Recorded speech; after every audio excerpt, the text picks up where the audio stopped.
Shalom and welcome to another in our series of podcasts from Temple Beth Am, a dynamic center for conservative Judaism in Los Angeles. This is a recording of a Shabbat teaching by Rabbi-Cantor Chorny. I want to teach a little bit today about gratitude. This week, I had the opportunity to do a lot of Megillah reading. We're commanded to hear the Megillah twice, and I did the Megillah reading not only in the evening with our adults, and also with our middle schoolers, and also with our tots. And I also did a Megillah reading in the morning, a full Megillah reading with our daily minyan, and also with our kindergartners and first graders together. And we talked about how we read the Megillah with our ears. And ears feature heavily in Purim because we have Oznei Haman or Hamantashen. We have these cookies that are featured in the shape of triangles and ears. And we talked about this idea of likro et ha-Megillah, likro et ha-Torah, that we call out the Torah because somewhere between the fact that the Torah itself was an oral tradition and it was scribed on a single scroll, and it wasn't until way later that we had more scrolls scribed and then codices, actual books that were bound in hand. It wasn't until even later when we had literacy, when people could read. And so what do we do as a people? We tell stories. And since we are little kids, we are used to storytelling as the modality of reading, right? That's the very first way that we learn to read. Hopefully each of us has memories of somebody dear to us, and they may have been different somebodies for each of us who told us stories, and that was our introduction to the idea of reading. So I want our way into this story of gratitude from this week's Parshat to start with reading our story, again, just like you heard Rick and Yaakov read for us earlier, by reading with our ears a little bit. Im al todat yakrivenu. And if, for the sake of todah, everyone here familiar with that word? Thank you. Todah is a great word to learn in Hebrew. Thanks. Right? Top 10 list, I think. Nice to learn the word for thank you. And it hasn't changed since the Torah. And if they brought a sacrifice, avodah, I want you to keep that word in mind because that's one of the transformational concepts that I want to impart today. This idea of the transformation of avodah, of sacred work. Im al todah. If for the sake of gratitude, yakrivenu, they came close and they brought avodah, they brought some sacred work, in this case, an actual sacrifice, al zevach ha-todah, chalot matzot belulot bashemen, together with the sacrifice of todah, of thanksgiving, these chalot, familiar word, challah, okay, these sort of cakes, bread, something like that are matzot. Wait a minute, chalot matzot, right next to each other? Challah matzah? Well, the cakes and crackers. Okay, so there are these cakes and there are these crackers, belulot bashemen, that are sort of mixed up with oil, or kike matzot meshuchim bashamen, and these unleavened wafers. We know the matzah. Can you picture the matzah, right? And then there were these wafers, these matzahs that were sort of spread with oil. Morbechet chalot belulot bashamen, and there were these like really special cakes made with like the nicest flour with oil mixed in, like soaked into it. Okay? So this is the description of how one offers a thank you sacrifice. Okay. So you've heard the story of how somebody offers a thank you sacrifice. The rabbis, as always, have lots of questions. They have how questions, and they have why questions. What are your how and why questions? What are your how and why questions about this Thanksgiving sacrifice that gets offered? Not Thanksgiving the holiday. I acknowledge that we all know that happened several millennia later. What are your how and why questions having heard this Thanksgiving sacrifice? Why so many different kinds of crackers and breads and stuff? This seems like a lot of different types of cakes and flours and breads for one purpose of gratitude and thanks. Very good. That's a good why question. Any other why and how questions? Rick is supposing that maybe it gives people choices, right, of different things that they can bring. Maybe it's or this or that. Good. BJ? Great. Are these to be burned and consumed and offered up to God, or are these consumed by the priest? This is great because it's in a series of sacrificial offerings, and some seem to be consumed by the priests, and others are wholly consumed by the fire on the mizbeach, on the altar. And so that's a good question as well. Right. Why so much attention to flavor and taste if we're offering up to an unembodied God, to a deity? This seems rather pagan, possibly. So why so much attention to that? Okay, good. Let's take one more. Yeah, Roger.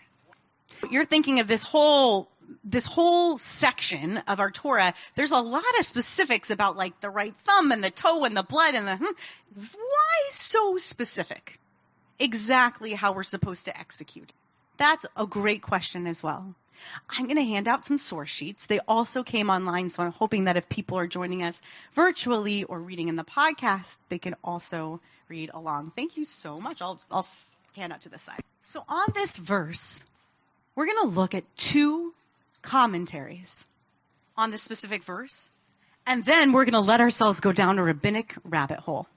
Because what's better than getting distracted by rabbinic Torah? Okay, so thank you.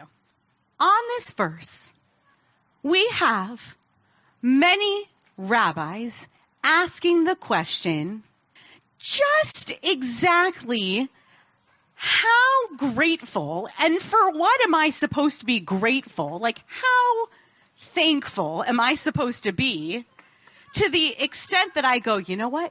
I am feeling so grateful today to God. Thank you. See, thank you. Thank you. Todah. Look at all this gratitude. How grateful, like where does my gratitude meter have to get to before I go, now that's sacrifice worthy? Because if you think about it, what is the first word that's supposed to emit from our mouths in the morning?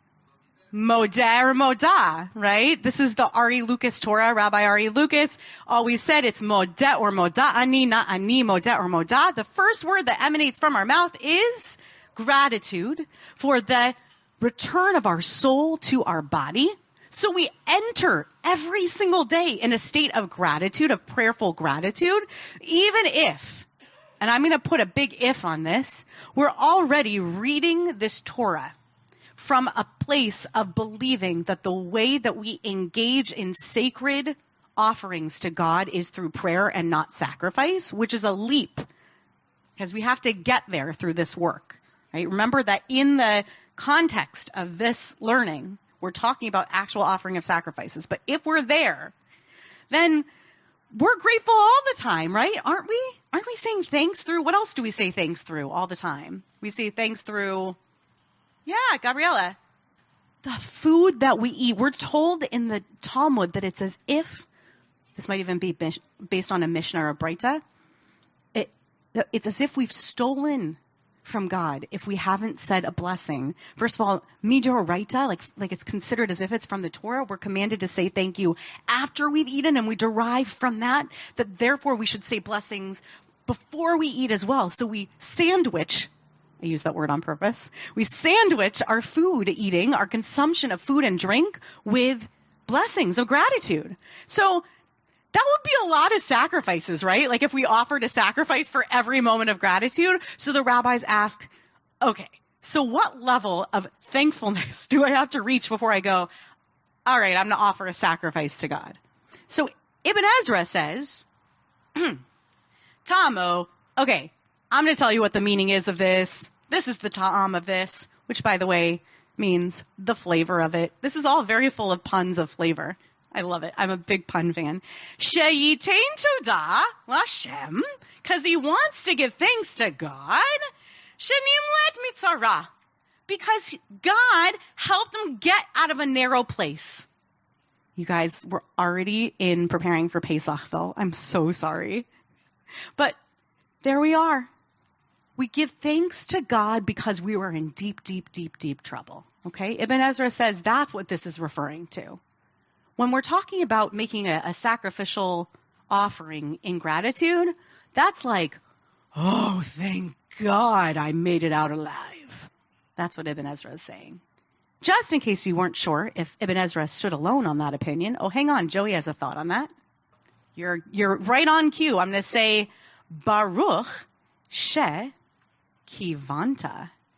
Blessed be that you intended that.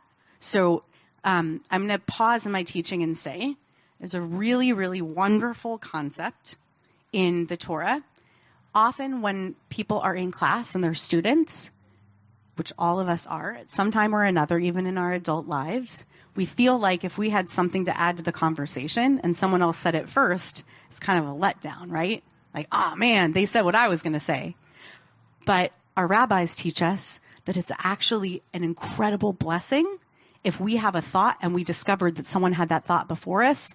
And it's even a weightier blessing if we discovered that someone had that thought thousands of years before us. So if we raise our hand and we have a thought and I say, guess what? That's what the Talmud in Brachot 54b says, Joey. Then it's a blessing, Baruch Shekivanta, okay? So I'm blessing you that you're thinking of something that we're going to get to. Okay, so you're absolutely right. It is where we get bench and gomel from, and we're going to get there. Okay, so just in case you thought he was a da'at yachid, a single opinion on this, Rashbam, who is Rashi's grandson and loves to disagree with Rashi, but here he's not bringing up Rashi, he's just bringing his own thoughts on this. He says, Im al Todah, this thought, he says, Shenadar b'lashon Todah, that he sort of vowed using this expression of Todah, v'lo hizkir lashon shlamim, and not using like an expression of shlamim, which is a different type of sacrifice, v'stam Todah, mevi korban al shenitzal mitzarotav, right? We're using the same language of the narrowness of being in a really scary situation, that he was vanquished is not the word I'm looking for. He was rescued from a place of his narrownesses, his scarinesses. And Gemosha Amru Achamim, just like the sages said in Brachot 54, in the tractate of Talmud called Brachot on page 54, Arba'a Tzrichim Lehodot. 4 are required to offer gratitude. So what do they mean by 4 are required to offer gratitude? Instead of continuing in that source, we are going to go straight to Brachot. Okay, you know how when you're reading an article on the internet and then something is hyperlinked and you can click that hyperlink and then you go to that article and then there's a link, a hyperlink in that article, and then you can click on that article. And then when you're there, you can click on another article. The rabbis invented that, okay? I want you to understand that this is what we're doing. We're going down a click hole, my friends. So this is me getting distracted with you, going down a click hole of Torah to Brachot 54b. Let's go to the source. We're not going to read this whole source because as you're about to see as you turn this page, you're going to go, holy moly, Cantor Chorny, there's no way we're going to read this whole source together and get to any kind of kiddush. And you're right, because we can't possibly. But we are going to start with the conversations that you know that we're talking about Rabbi Yehuda chatting with his buddy Rav, okay, with his teacher Rav. Amar Rav Yehuda. Amar Rav. So he says in the name of Rav, who was his teacher, he says the thing that we just quoted. There are 4 people who are required to offer gratitude. Pause. Remember I said what we're trying to do is make the transition from the paradigm of offering sacrifices. Do we slaughter animals as sacrifices today as Jews? Have you seen this recently? I hope not. Okay. It's not the paradigm that we're in. We're making that shift here. Okay. This is where we are in the Talmud. So 4 people are required to offer some kind of gratitude.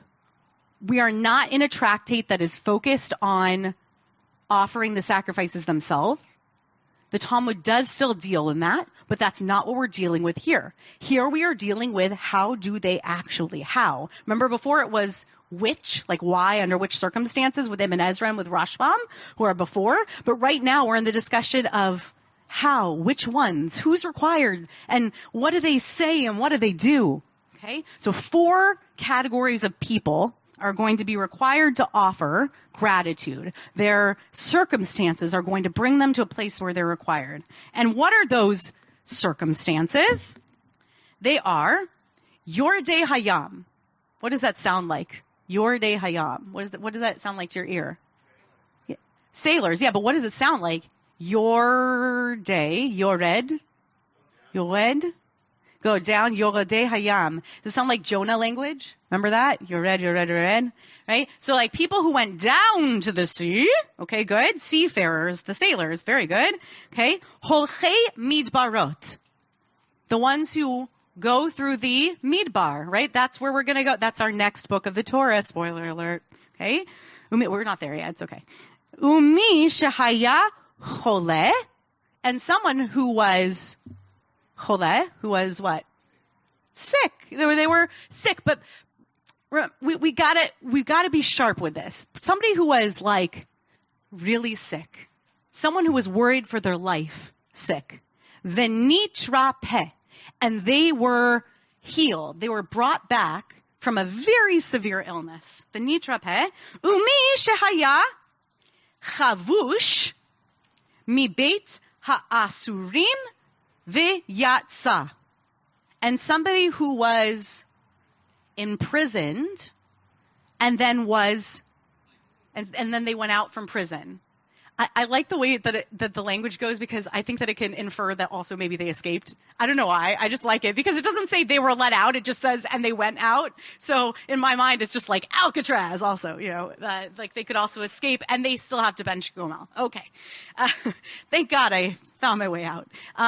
So then, you know what happens next in the Talmud? You might think that we rabbis in the 20th century or the 19th century invented this concept of a drash that was literarily designed around a piece of Torah and nicely and neatly laid out. But we totally stole that concept from existing paradigms here in the Talmud. And we're going to skip this whole next section because it's really long, but I'm going to tell you what it is. What the rabbis did is they took Psalm 107, which is not a psalm that we use liturgically. We don't really utilize Psalm 107. If I read it to you in Hebrew, you would say, oh, it sounds like a psalm, but it doesn't sound like a psalm that we use regularly in the Siddur. It doesn't make its way into the Haggadah. It's just one of the 150 psalms in the book of Psalms. They take these verses from Psalms and they use it as a proof text. And they go verse by verse, and they prove these 4 categories of people are derived from this psalm that's all about Yodul Hashem, praising God out of a place of thanksgiving, out of praising God for giving thanks, okay? So they make a huge proof text out of it. And we're going to skip all the way down to a part of this that's found about 4/5 of the way down the page. I'm not great at fractions. It might be like 7/8. And you can find it in the Hebrew at it's Aramaic, my mivarech. And you can find it in the English at, I actually think it's on the next page in the English. Yep. It's found in the next page in the English. The Gemara asks, what blessing does he recite? So it's found on the 3rd page, right? Really the second page of the packet on the front side of it. In the middle of the page, you guys find it? The Gemara asks, what blessing does he recite? Do you see it? Okay, great. Joey sees it. Great. So at least one person found it. I've done my job. Okay, so in my mivarech, what does he bless? So already you have the assumption. Do you see what I mean? That we've gone from he offers us like these cakes and oil and soaked, like who was asking about, like, that's a lot of cakes. That's a lot of types of cakes and crackers. That was Rick, right? Okay, we're done with the cakes and crackers. What does he offer as a blessing? So we've already moved away from altars and offerings to he offers some kind of a blessing. And this is the most fascinating part of this piece of Gemara to me. Usually the rabbis have many different ideas, okay? Usually they're like, oh, I think this is the blessing they say. And then another Rav says, well, I heard there's a tradition of the... Usually they have all sorts of different traditions, even within this one source, within the Babylonian Talmud. But here, not so. Amar Rav Yehuda Baruch Gomel Chasadim Tovim. And then they move on in their conversation. The Gemara accepts it. They have one example of the blessing, and even the editors of our Gemara don't step in. There's a narrative voice of the Gemara that could have stepped in and said, and there are other traditions, or could have argued with it. But there's no argument here. Everyone agrees. Already by the time of 600 of the Common Era, we had this blessing in existence, that we bless with at least these 4 words. Blessed is the one who is Gomel of Chasadim Tovim. By the well, I'm already thinking in my head, by the way, you know these words, even if you don't know of bench and Gomel, because we sing in our Shabbat Amidah that we already did together this morning. Gomel Chasadim Tovim V'konei Hakol. And Gomel Chasadim Tovim, Gomel is connected to the word chasadim tovim because a chesed is like an undeserved kindness, and gomel is a granting of that undeserved kindness. So what does that have to do with somebody who was healed from being sick, or released from prison, or survived a desert, or came back from a sea trip? What does gomel chasadim tovim have to do with those 4 circumstances? I ask you non-rhetorically. Why are those gemilut chasadim, which is a phrase we usually think of as doing good deeds for people? Why do we ascribe that as gemilut chesed from God? Releasing from prison or making it through the sea or the desert? What do you think? They're environmental externalities that you cannot control. And therefore, we say that you need God's intervention to help you. I agree. It sort of ascribes... It relies on the fact that we are subscribing to a theology that God actively was a part of our having survived a narrow experience, as described earlier in our other commentaries, that there was an intervention. Yeah, Stuart. So Stuart asked the question, like going back to our Sesame Street days, one of these things is not like the other. Why does prison fit in that category? Because it's a human-created construct.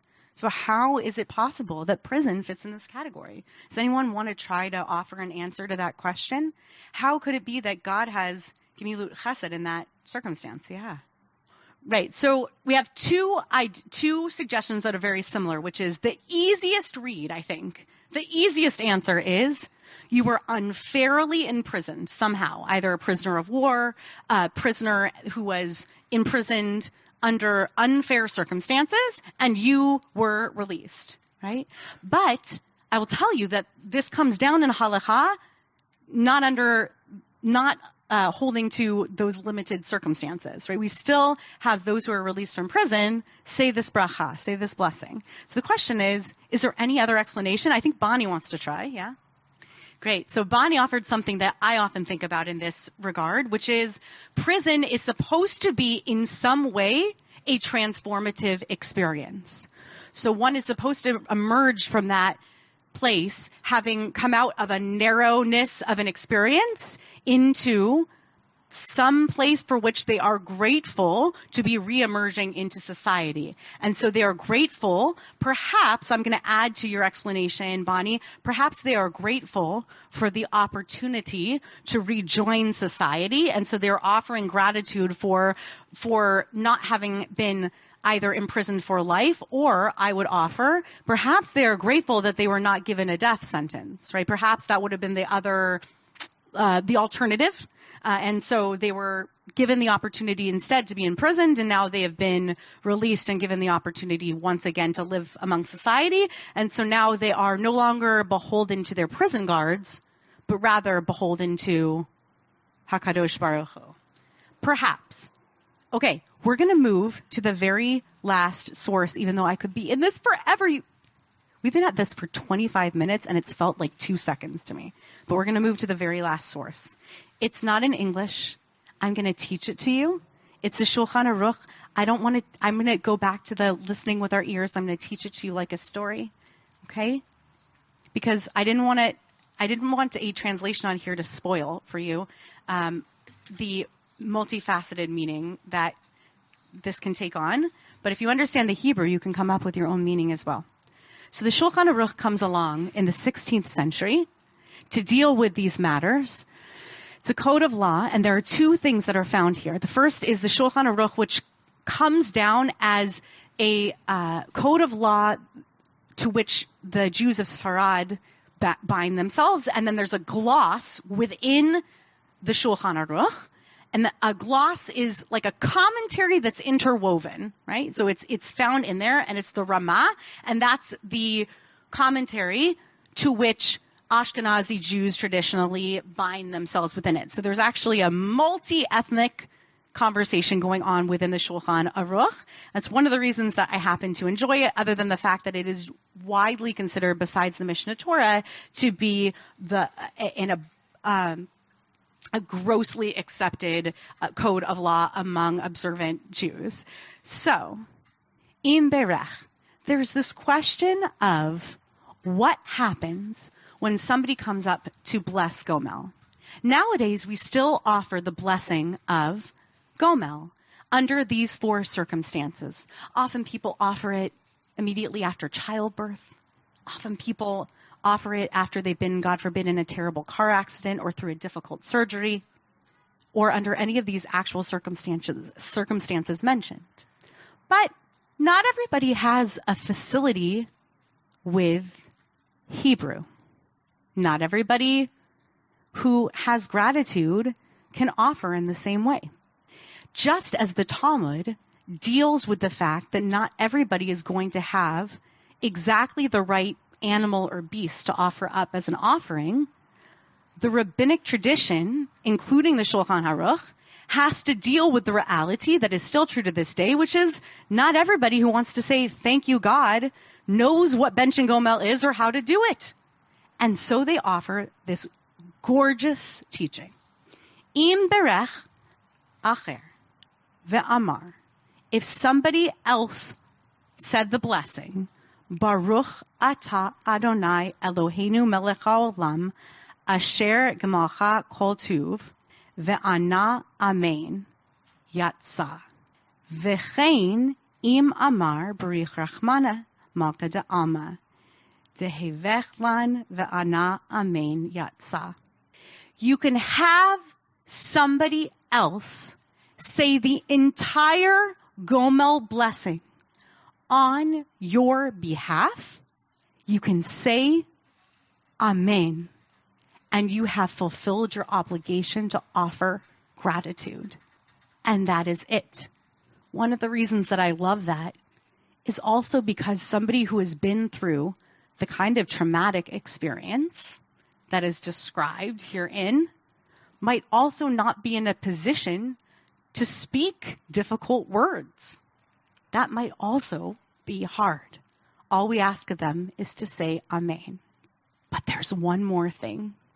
The Ashkenazi source, the Ramah, it gets a little nitpicky. It says, well, we're really uncomfortable, though, with this idea because the person who's up here saying that blessing of Gomel on behalf of the person who actually should be saying Gomel, they're not individually obligated to say the blessing Gomel, so isn't that a blessing levatala, in vain? Aren't they saying a blessing in vain? Which is a big problem for these Ashkenazi Jews who just really don't want to say any blessings in vain. And the Ramah anticipates that question and says the following, Ve'ein ze bracha levatala. This is not a blessing in vain, min hamivarech, from the one who is saying the blessing, af al pisha lo nitchayev, even though they are not obligated in saying it, bebrachazo, ho'il ve, since, eino mivarech rak derach shevach. They say it in double negative, but they're only blessing by way of praise and utter joy, v'hoda'ah, and gratitude, al tovat chavero shemisameach ba, on the goodness of their friend, that they are joyful on their behalf. They have basically obligated themselves in this prayer because they are happy for their fellow person that they're able to have gotten through that circumstance. And so they become their emissary and they take it on, and therefore it is no longer a blessing in vain. So what Stuart's saying is that it's the blessing moment of Gomel is the culmination of a conversation that has begun as a part of this experience of an escape of the narrow place. It's a conversation between that individual and the divine.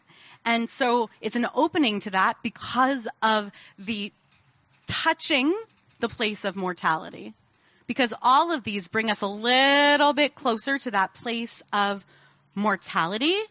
And it's a little bit of that, but for the grace of God, right? But for the grace of God. And that's really, though we're not saying chen, which is actually the translation of grace, but it's but for the gimilut chasadim of God, for the undeserved kindnesses of God having intervened in the circumstances in which I find myself, I am present here and well. Brant has something to add. Brant is encouraging us to check out those speeches that of the senior officers who were released after 7-8 years of imprisonment in Hanoi, the end of the Vietnam War. It really is an extraordinary expression of gratitude for that release, and a modern, a contemporary equivalent of what we see here in these sources. I'm going to give Roger a last comment, and then I'll wrap us up. Yeah, there are incredible examples recently in Ukraine of people who whose gratitude have been expressed publicly, and thanks to modern technology have been able to be captured. I think that not a great use of capture. I didn't mean that pun, but actually, now that I'm thinking about it, Vietnam was probably one of the first times we were able to get on tape. And then through modern times, that's probably one of the first times we really found ourselves with cameras in that moment. But it's been happening since time immemorial. So what I want to say here in terms of this gratitude and the transformation of the sacred service that we do in a moment of gratitude from having coming out of a narrow place is twofold. The first is that I see here in the transformation of these texts and in this click hole that I've taken us down that there is a true feeling by our rabbinic tradition that words are powerful and are enough, and that when it comes to gratitude, words count, and words really count. They're very weighty. Words are actually a form of avodah and a form of offering. So when we offer gratitude, we really offer gratitude. And I encourage you to reconsider what you can be offering gratitude either in a latitudinal, a horizontal way in your life, or in a divine way in your life. And the other thing that I want to be sure to drive home, particularly from this last piece, is that we're vectors and we are vessels for helping others and facilitating their gratitude as well. And not just gratitude, but in that last source, I don't know if you caught that sneaking little bit, but there's a little piece there that, did you catch that little Brich Rachbana reference? That reference there is to say that we can say Birkat Hamazon for someone, and when they say Amen to us, counts on our behalf. And I'm about to lead us in Musaf. When you say Amen to my blessings, that counts too. Amen is extremely powerful. When we listen and then we say Amen, it's extremely powerful. We can be present for other people and for ourselves simply by listening. We are a part of the story by listening, but our participation comes through our Amen. You have been listening to another in our series of podcasts from Temple Beth Am, a dynamic center for conservative Judaism in Los Angeles. If you enjoy these podcasts, we invite you to write a review on the Apple Podcast site or wherever you get your podcasts. For more information about Temple Beth Am Los Angeles, go to tbala.org.